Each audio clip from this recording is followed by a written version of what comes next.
Good evening, everybody. It's 8:30 Halifax time. We're just about to start the webinar for tonight. So as we switch over to our slideshow and we'll get things going.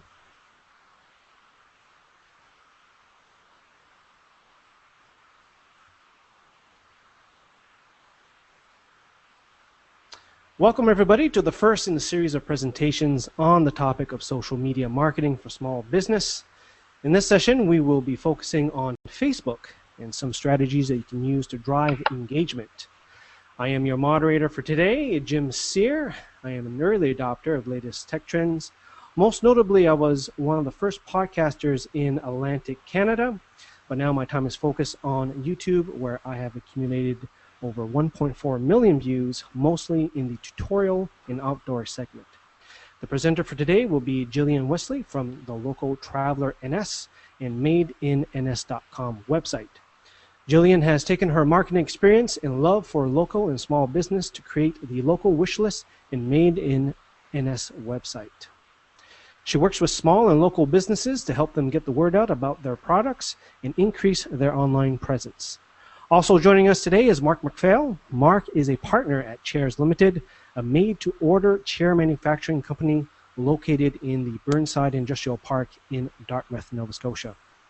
Mark has a technology background, having worked as a technical sales representative in the industrial automation industry for 16 years prior to joining to Chairs Limited in 2005. Having both sales and technical background has given Mark a head start in applying tools from the internet into business applications and has resulted in a major project overhaul, Chairs Limited's website and social presence. We hope they enjoy today's presentation. If you're joining us live, you can add comments during the session, either on the YouTube watch page or on the MadeInNS.com website. After the live presentation, the replay will be available 10 to 15 minutes after completion, where additional links and resources will be in the video description. And now, let's pass things off to Gillian, and let's talk about Facebook. Hey everyone, well, like Jim said, I'm Gillian, and I run The Local Traveler and MadeInNS. I'm really excited that so many people could come out this evening, and I really especially want to thank Jim and Mark for all of your help in making tonight's session possible. My goal for tonight is to have everyone leave with a few simple changes you can make right away that will start driving more engagement on your pages and help you to reach a larger audience with your products. We've got a lot to get into, so I'd like to dive right in. So on the screen, you'll see a few statistics from social media expert Eric Quailman's most recent book, Social Media Revolution 4. I've linked a short video there on the bottom. You should give it a little look later on, but I have summarized a few of those key points here on why it is important to be engaging in social media as a business. So you'll see there are 1 billion people, more than 1 billion people actually on Facebook, and it's become the #1 activity on the web. A recent Ford Explorer Facebook campaign had more views than most Super Bowl ads. And 53% of people on Twitter recommend products in their tweets. Now, why is that important? Well, 90% of consumers trust peer recommendations. I was talking to Mark earlier this evening, and we were talking about how we ourselves know that to be true, because when we're looking for a new product, we're out there looking for recommendations from our friends, recommendations from our social media sites, and from product feedback sites. Conversely, only 14% say that they trust ads. So one thing that I really want to drive home tonight is that engagement on social media is key. Facebook and social media in general is not a free flyer or a service to push a message out to your business consumers, to potential clients. With that said, Facebook is the best social media channel for driving a purchasing action. Pinterest is the second highest for driving a purchasing action. However, it is still quite far below Facebook, and both are leaps and bounds above all of the other social channels. So again, just a little overview from tonight. What I'd like you to take home from this is not a medium to push business spam, but it is a great place to build an audience and to really build your brand. If you're new to Facebook, which I know from speaking to some of you before this evening's presentation that some of you are, Or if you have been on Facebook for a while and you're just looking to start to build now, I do recommend a slow build. So if you're just signing up for Facebook tomorrow, say, you don't want to invite everyone that you know all at once. You want to take that time to really start getting some engagement going before you invite people to your page, because people are more likely to like things that their friends and that others like and that their friends and other people are engaging in. Another key thing to take away from this is that 90% of people who like your page will never return to it, which is why engagement, not likes, is key. We're going to flip slides. There's a really great quote that I'm going to give you from Brian Solis. He's a social media expert from the States, and it really summarizes how Facebook should and shouldn't be used. Businesses confuse Facebook as a utility or service that's there to help broadcast messages, much in the same way businesses pay wire services to distribute a press release, or brands buy advertisements on TV or radio to reach as many people as possible. Facebook is a social network to help people communicate, share, and discover. With over 1 billion people calling Facebook one of their digital homes, a social economy is a natural byproduct. Therefore, businesses must learn that relationships are earned and earned again, and communities are built upon a foundation of mutual value, entertainment, and empowerment. I think entertainment is a really key word in there as well, and it's something that we'll talk about a little bit more tonight. So before the webinar, we asked people on The Local Traveler what their Facebook business concerns were, and something that came up out of that was the fear of alienating friends, and that is a real concern when you start to push business messaging. This is one of the reasons you want to avoid that hard sell, because as many of us know, Facebook users having someone push information on us can often be alienating, annoying, and it is usually ineffective. We're going to switch to the next slide there, Jim. All right. Jim, I've just lost the slides on my main screen here. Hopefully others can still see the slide page there. It's just missing from my main page now. Okay, so something I've already touched on that we're going to continue to talk about tonight is avoiding the hard sell. So what are some things that you want to think about before starting to create your posts and put a plan in place? Well, you want to figure out what your expertise is and how that relates to your product. And that's something that Chairs Limited does really well. Mark, I'm not sure if there's something that you want to input on that point there. Well, yes, I think it's very important that you appeal to people's actually their likes and their dislikes, or more hopefully their likes than dislikes, certainly. So we've done a lot of imagery from the area and a lot of humor and a fair bit of education, and we find that works very well. So for those of you who have been to the Chairs Limited website, or sorry, the Chairs Limited Facebook page, you'll see that as opposed to going on there and seeing a product pushed at you, you're really seeing a lot of expert advice about back health. So I often go there, and there's some humorous posts about back health. There are tips and tricks. There's articles. So for me, it's a really good resource to use, and it makes me come to that page again and again. So figuring out your expertise and how that relates to your product is something that can be really helpful when you're planning your content. And we will continue to talk a little bit more about planning your content. Another thing is that you want to treat it like a conversation. This is a great place to get some free feedback from your customers or potential customers. So if you are getting feedback, positive or negative, you want to engage with that. And you want to think about incentives. What are your incentives to join your Facebook page? What are the incentives to return, and what are the incentives to participate? Another thing to keep in mind is to try new things. You want to try new topics, new wording, and new times of the day. I was talking to someone just last week about this, but he didn't know that many people, especially in my age range, statistically check Facebook right when they get up and sometimes before they even get out of bed. So if you do have a younger audience, sometimes a morning post can be better. People haven't gone about the rest of their day yet. They have time to actually click through to some of those links. But maybe that's not your audience, and maybe that's not the time that works. So try different times and see what works for you. A little bit of planning goes a long way, and to nurture your account. So you don't just want to get an account and then kind of leave it for a few months, maybe come back, post from time to time. It really is something that you have to work on, that you have to build to engage your audience. So we're going to start talking about that right away. What are 5 things we can do? Actually, I think there's 6 things right here that we can do that are going to build your following.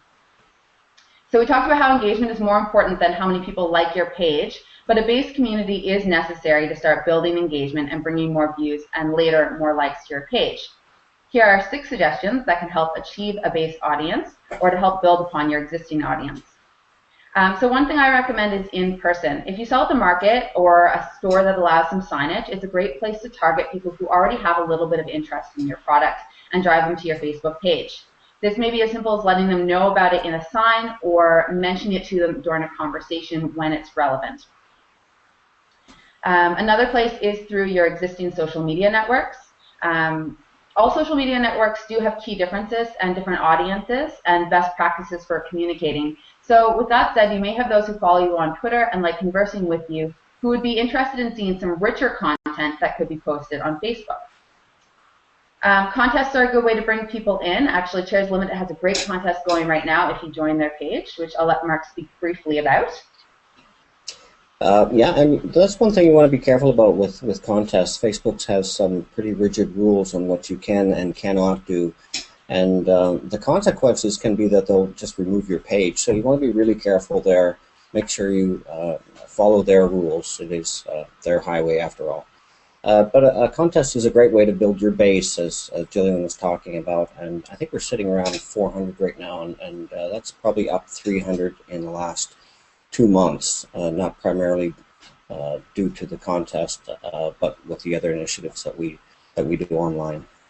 And I think what's important with Mark's contest is that it does relate directly to his product. So what you'll sometimes see is people giving away an iPad or a high incentive product that maybe doesn't relate back to your end product. So I do caution people about that because you don't want to get people joining just for the interest in an external prize.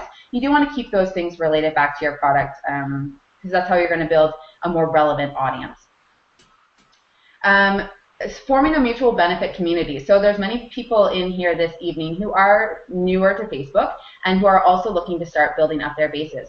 So if you can find others with content or an audience that is similar but a little bit different from yours, it is a good opportunity to kind of get together to discuss common practices and to start to exchange when it makes sense. So maybe once a month there is a post that would be relevant to your audience as well that you can then share within the group and start to exchange some of those content, build up your mutual audiences. We're also going to talk a little bit about paid advertising. I'm going to throw that one over to Mark because Chairs Limited does use quite a bit of paid. Not a lot of paid, but to build your group right now, you've been using a bit.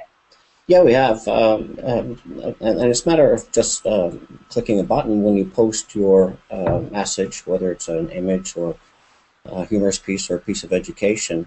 And there's a button below it, and it just simply says promote, and it gives you a choice of dollar values, 6 and 12 in a lot of cases, and they can go higher than that.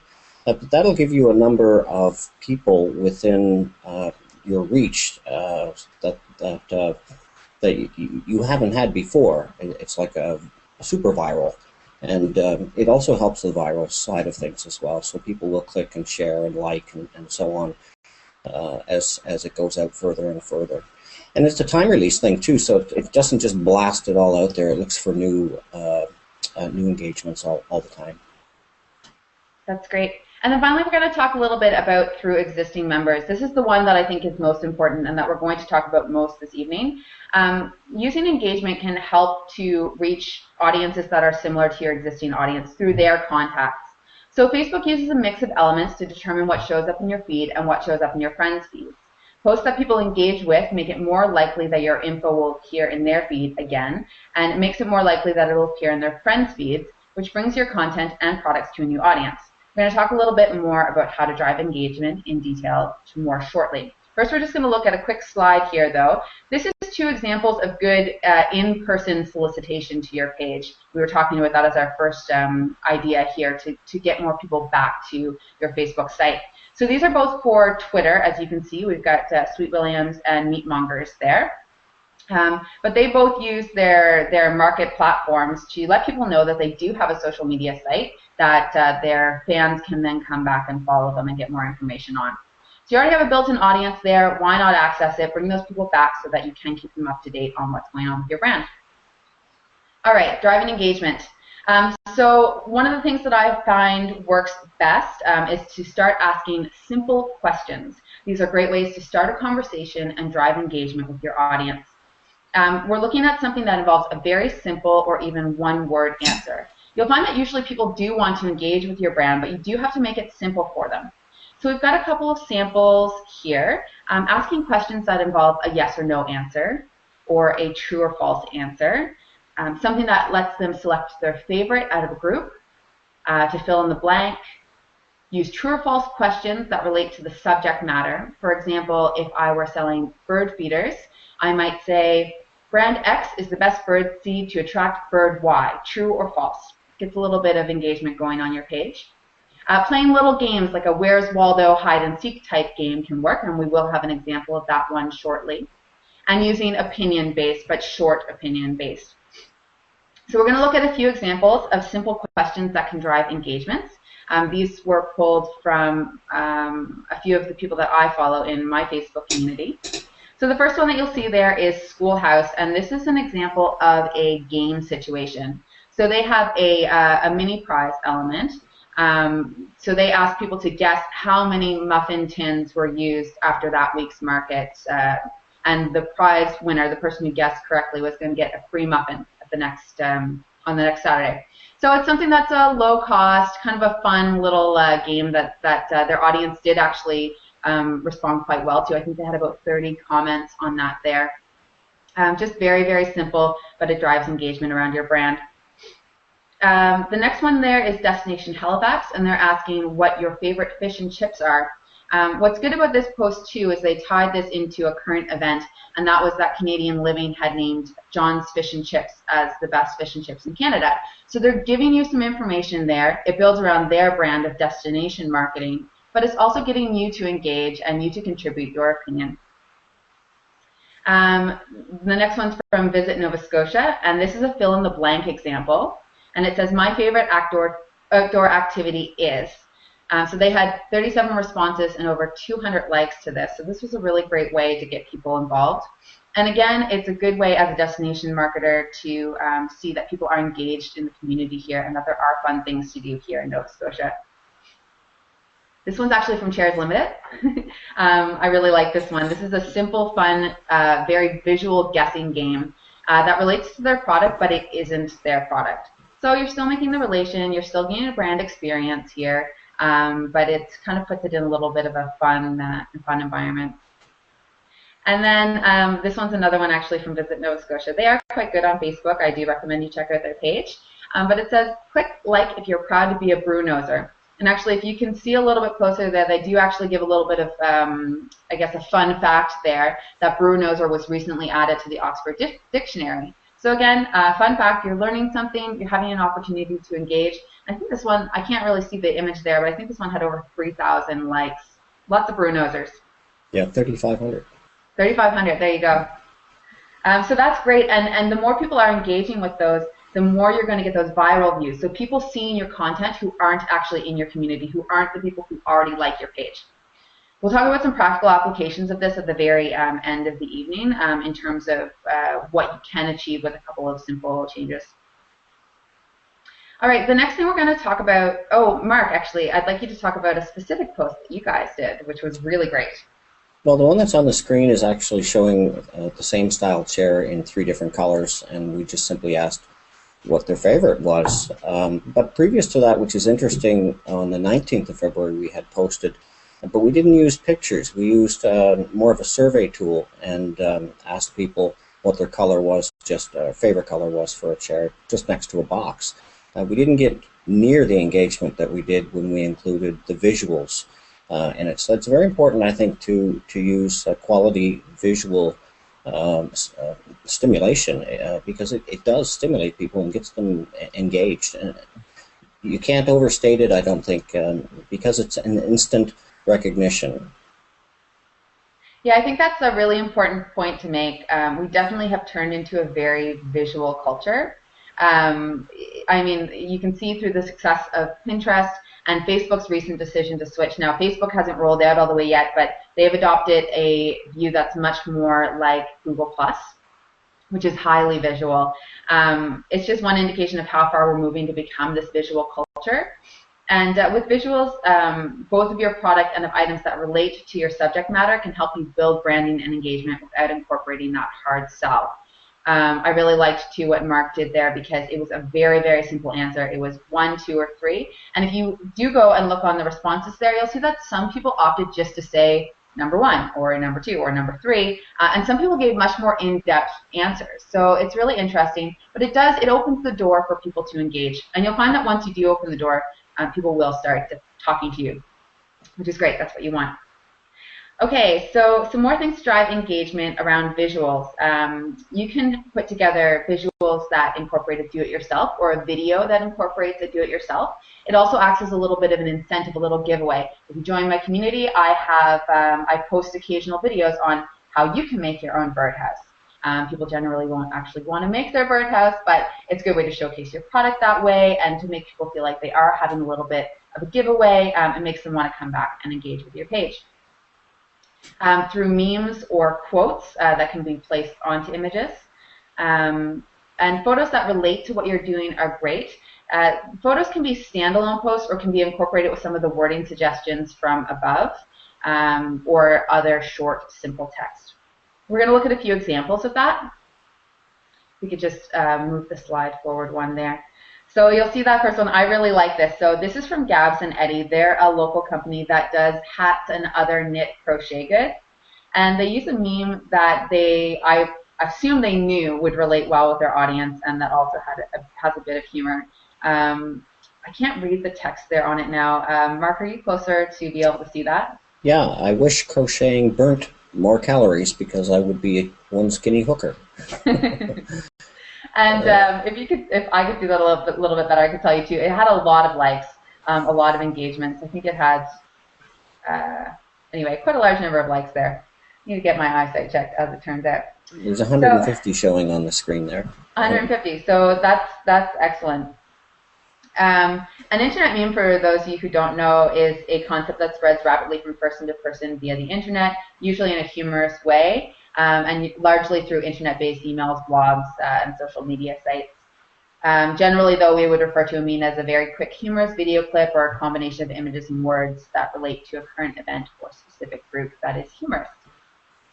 The next one there is Authentic Seacoast, and they tied this into a current event, which was the time change. So this one's just taken from last week. They used a current event combined with beautiful imagery from their properties.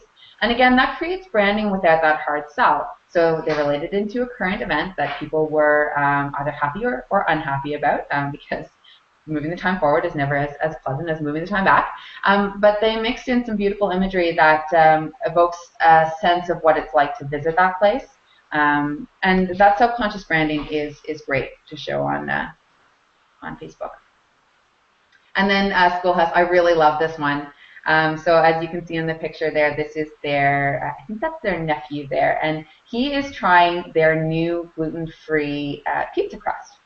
So the reason that I like this one so much is it's something that a lot of us can relate to, even if we don't have kids. It's a very cute image, kind of a fun, lighthearted image, but it's also telling us a lot about their product. So it associates them as being family-friendly, and it lets us know that they have a new product out, which is their gluten-free pizza crust, without them saying, hey, come to the market, buy our new gluten-free pizza crust. It costs this much. So it's a great way to introduce a new product in a way that doesn't push that hard sell. Okay, number 4, this is just one of those image quotes that we were talking about. It's important with these that it really relates back to the particular Facebook community that you run. So with that Gabs and Eddie post, it's something that probably it wouldn't relate with every audience, but it very well relates with their audience. Same with quotes. Quotes can be great, or quotes turned into an image can be great. Just make sure that they do relate back to your end content. And then number 5 is a do-it-yourself video. I actually created this one with the Bar Manor Inn's permission, but it's a good way to give away a little freebie while providing information about your product. All right, we'll switch slides. Okay, so we're going to talk a little bit about encouraging participation. One reason that many companies were so slow to jump on the social media bandwagon was because of some of this fear of negative feedback or fear of feedback. Feedback in general on your page is something that can be positive, and it should be encouraged when it happens. Of course, you're going to get some things like troll comments and people who go on really just to kind of beat you down. And you should try not to engage with those too much. But you know, when people are offering suggestions, even if they're not of the highest positive nature, or when they are offering very positive feedback, you should encourage that on your page. It's very valuable insight, something that a lot of companies end up paying money for. And you know, there is a good way to engage that and to make them feel like that kind of feedback is welcome. So encouraging feedback on products and services, thanking those who comment or participate, and allowing and encouraging user-generated content. Mark, did you have anything to add to that one there? Yeah, I think it's just important to acknowledge the engagement, you know, as quick as you possibly can. You don't want to leave someone hanging there with a comment and then get back to them a week later. So it's important to check, I think, your site and the comments on your various postings, and you can get that automatically sent to your email or to your message center somehow. So it's get back to these folks, engage with them right away. Yeah, I think that's really important, and I think for smaller businesses it can be a lot harder. Facebook and social media in general can be harder because there are serious time constraints. But even if you can commit to checking into Facebook once a day, even a few minutes is really going to go a long way in terms of making sure you're keeping in touch with your audience and really nurturing that relationship. So generally, I discourage sales talk on social media. It's been shown in a lot of studies that it turns people off. And I think a lot of us have personal experiences as to when we have browsed Facebook and we've seen a really sales message, and we either learn to really tune those out or it annoys us. So that's not really what we want to do. I have put together, though, a few ways that you can still talk shop in a way that won't turn your audience off as much. We're just going to flip to the next slide. Oh, I skipped a slide. That's why. We'll come back to that. We'll come back to that, Jim. Just switch one more again. Okay, so good times to talk shop. So if you have a sale on, I do think it's okay from time to time. If you have a sale on every month, well, I would say to maybe back down on promoting that every single month. But if you have, say, a biannual sale, I think that that's fine from time to time to let people know, especially if you are engaging your audience on a regular basis with non-sales driven content. They may very well be excited to hear about a sale and have a little bit more of a push on the sales end for things like that. Letting people know when a new place is carrying your product. I really like this approach because it does two things. It not only lets people know where they can get your product, which is great, without a hard sell, it also lets people know that there's a demand for your product. So the fact that you have a new place carrying your product means that it is desirable enough that it is expanding into new markets. So this is a great way that you can share a bit of sales information. If you've won any awards, you'll see that people on Facebook love to celebrate other people's successes. So letting people know that you're up for an award or that you've recently won an award is a nice way, again, to drive a little bit more of a sales message without distancing your audience. Any news coverage that you've recently had or blog coverage, this is great to share, and again shows that you are a desirable talked about product. And letting people know about a limited amount product, a rare product, or something that is almost sold out. So for these, you know, you can mix and match those, but I would probably limit those to about once a month and stick to some of that other content that we talked about for the majority of your posting. All right. We can go back up briefly to those slides there, Jim. Sorry that I skipped over those. So these were just a couple examples of encouraging participation. You'll see there on the left, this is Visit Nova Scotia, and once a week they put up photos from their community. So people submit these during the week, and it's a nice way that they acknowledge their community and how important their community is to them. And again, it helps to build their brand because it's showing that there are many people out there who either are visiting Nova Scotia and enjoying it. It's showing off our beautiful scenery. It's a really great way to help build that overall brand while acknowledging their community. And then you'll see here, this is another Chairs Limited post. These guys, you really should check them out. They've got a lot of great posts on their page. But they're asking for feedback on what they should call their new product.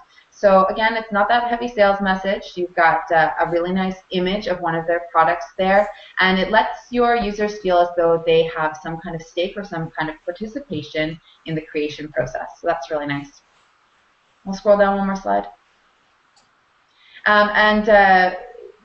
We talked about this a little bit earlier, but showing that you are an expert in a subject, or I guess being a resource for people within the subject that you cover is a really great way to bring people to your page again and again and keep them engaged and build that brand. So you'll see there on the left, this is Visit Nova Scotia, and they post a lot of user-generated feedback from either news articles or blogs. And then on the right here, this is a post from Chairs Limited. This is something that they didn't write, but it provides some very useful information on back health and back safety. Yeah, you don't have to write everything yourself. In fact, you keep yourself quite occupied if you tried. So referencing someone else's blog is always very helpful. They're going to appreciate it. But you want to make sure that you're posting relevant and good information too. Just don't post for the sake of having some content up there. It must be quality content. Absolutely, and that's a great point. It can really save you time. If it's something that, so again, I know I've gone back to this, but if you say you do run a page on bird feeders, chances are that the people who engage with your community have some kind of interest in birds. So if you come across something that interests you that's within that realm, chances are it may interest your audience. So posting quick facts or posting full articles like Chairs Limited has done in that past slide there is a really good way to build a conversation around your brand and keep people coming back for more. All right, and we've got a couple examples too of the good times to talk shop, or the times that are kind of okay to talk shop. So I can't see that well on my screen here, but that first one is Schoolhouse, and they're announcing a new location, and you can see there's quite a few likes and engagement around that. And then on the opposite slide there, it's Gabs and Eddie, and they are up for a Mompreneur award.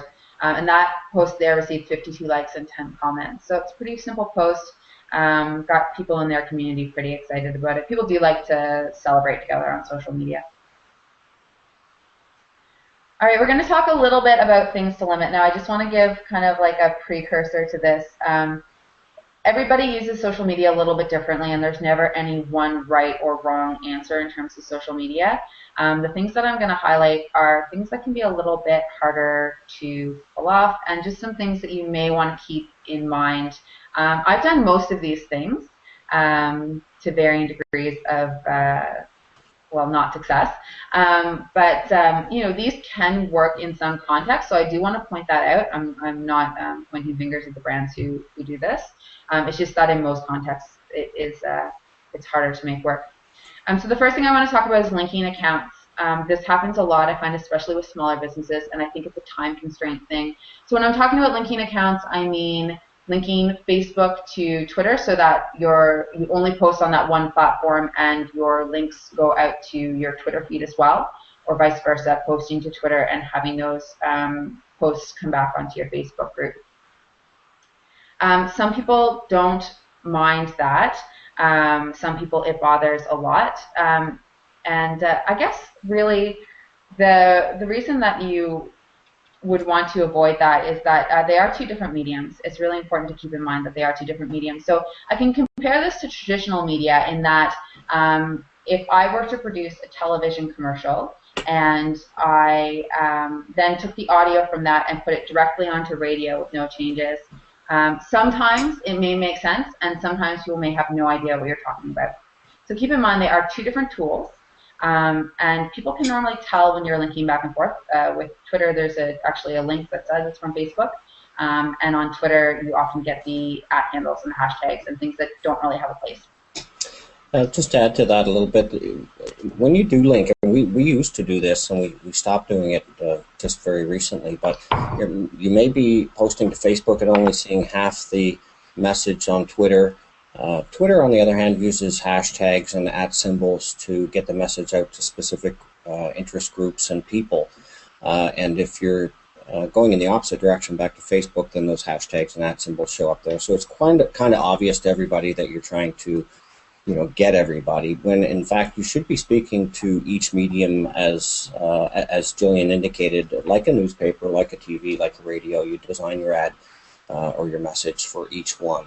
I think that's very important. And we stopped doing that just very recently. Yeah, absolutely. And you'll see that sometimes it does translate okay. We're going to look at some examples in a minute of times when it doesn't translate as well. But it's important to keep in mind.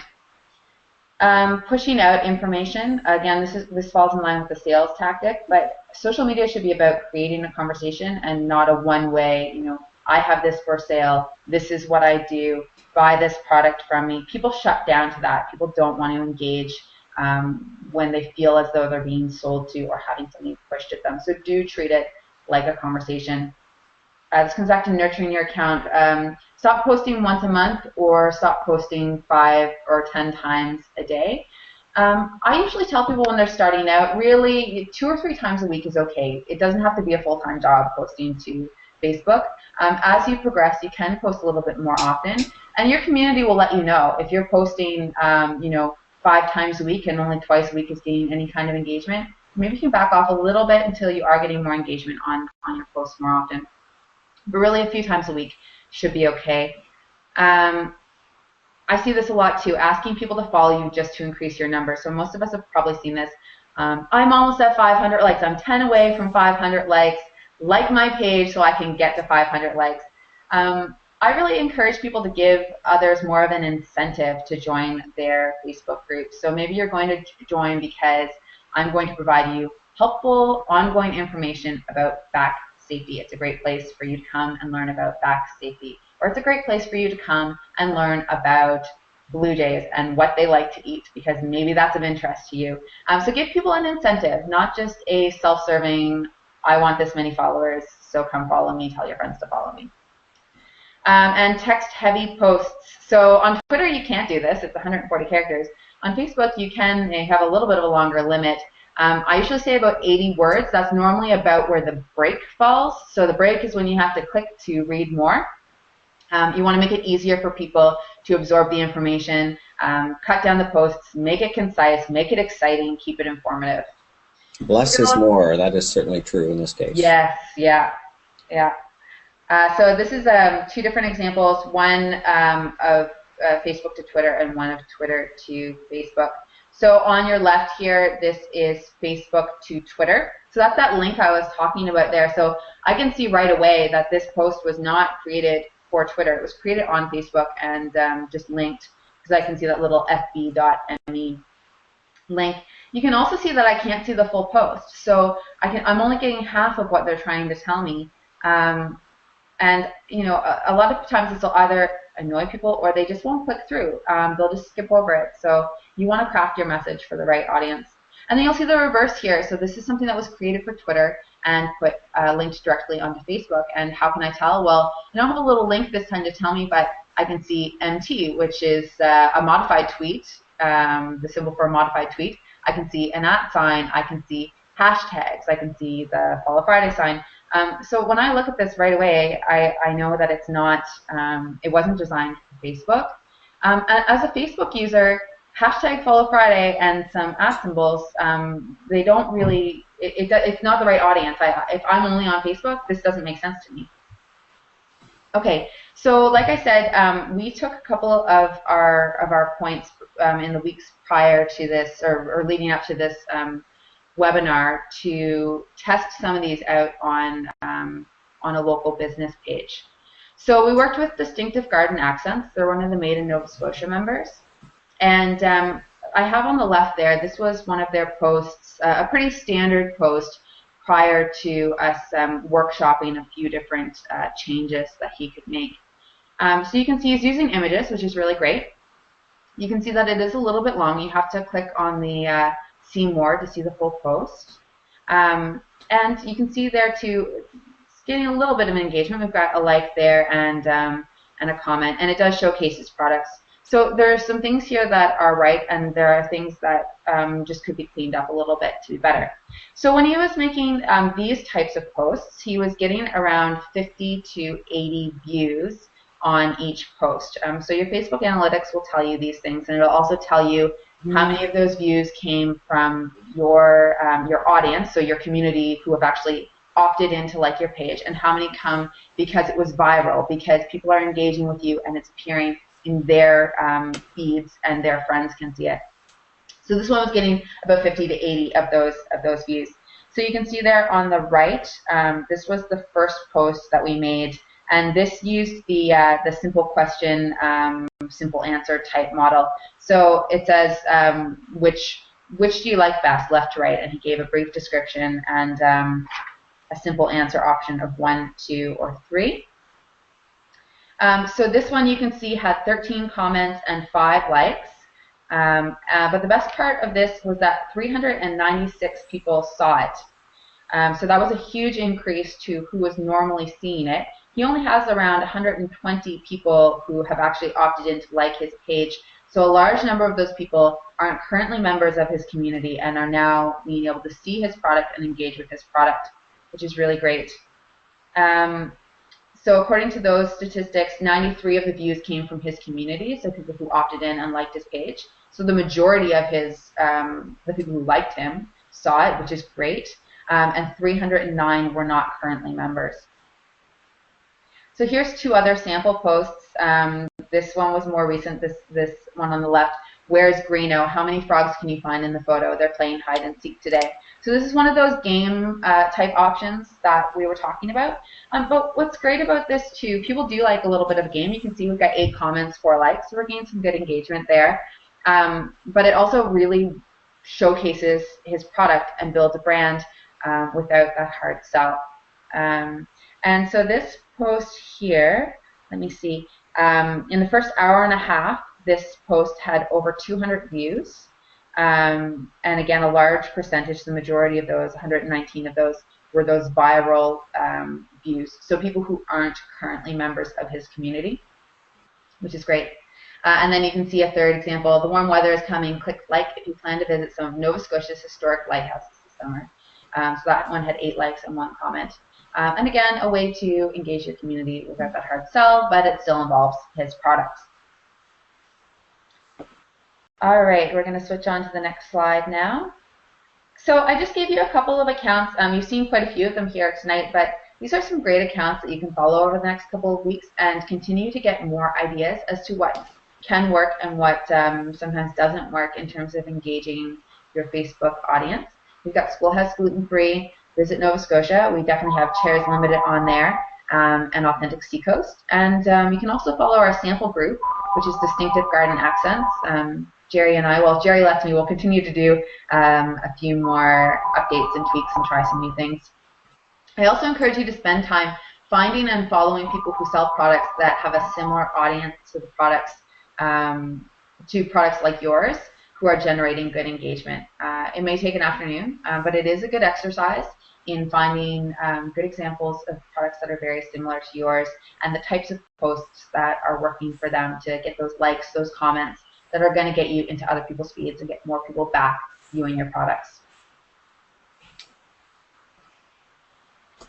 All right, so we're going to move on to the question and answer. I should ask before we start that if Mark has anything more to add, because I've kind of dominated this conversation. Not at all. You know, I think it's important that people understand how Facebook works and perhaps tackling it from a personal position before you roll it out into your business is not a bad idea. Collect some friends, because on your business page, your messages will go out to your friends list. They don't have to like your business page in order to receive your messages. And as long as you can get them engaging, then their friends will be engaged as well. So it's very much like a snowball going downhill, getting bigger and bigger and bigger as you go. So build your base. But it's more important to engage than it is to have a base, and take it from there. Go from the personal standpoint first, understand the media, and then take it out to the business.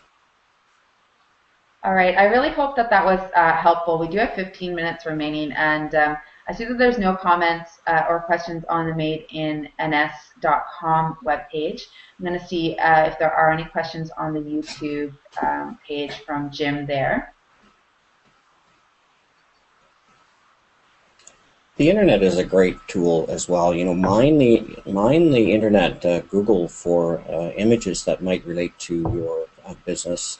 We use a lot of images from around the Maritime provinces that I've taken myself, but those are available copyright free on different places on the internet, but be careful not to use without permission. Oftentimes, if you link to somebody's site, that is certainly enough. They enjoy the connection. All right, Jim, are there any questions there on the YouTube? Nope. All right, well, we'll give another minute in case people are coming up with questions. And if you do have questions after the webinar, you certainly can still ask those. I'm going to be posting this webinar once we're done with the recorded version. I'm going to be posting that to madeins.com/webinar. So if you do still have questions there, you certainly can ask them through that medium, and I'll try as best as I can to get you a quick answer to that. If you are part of Made in NS, if you're one of the vendors on madeins.com, we can also kind of workshop this a little bit more on the Facebook page. Both myself and Mark, I'm sure, will help answer any of your questions and give you more details if you need. Absolutely. All right, we will give another moment or two just in case there are any questions. But maybe before we close, I will mention if you have a product that is made in Nova Scotia and would like information on joining our initiative, you can email me at localtravelerns@gmail.com. And starting in mid-April, we're starting a monthly e-newsletter to local retailers to help keep them up to date with new seasonal and popular products and help them connect with items that might be a good fit for their store. So if you are or you know a retailer who might be interested in receiving this, please pass my email along to them or send me out an email. And if you want information on our next webinar, you can also send me an email and I will send you off a message once I have the date of the next social media webinar.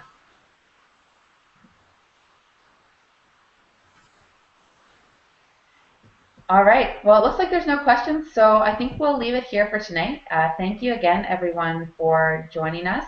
I hope this has been helpful this evening, and this is the first time that we've done this, so if you do have any feedback for us, I really would appreciate hearing it either in the comment section or by email. We can only get better through your feedback, so I would appreciate it if you have anything to share with us. And thank you so much to Jim and to Mark for joining me this evening. It's been a blast getting ready for this and working with both of you. Oh, thank you, Gillian. It was a lot of fun. All right. I'll talk to you all again soon.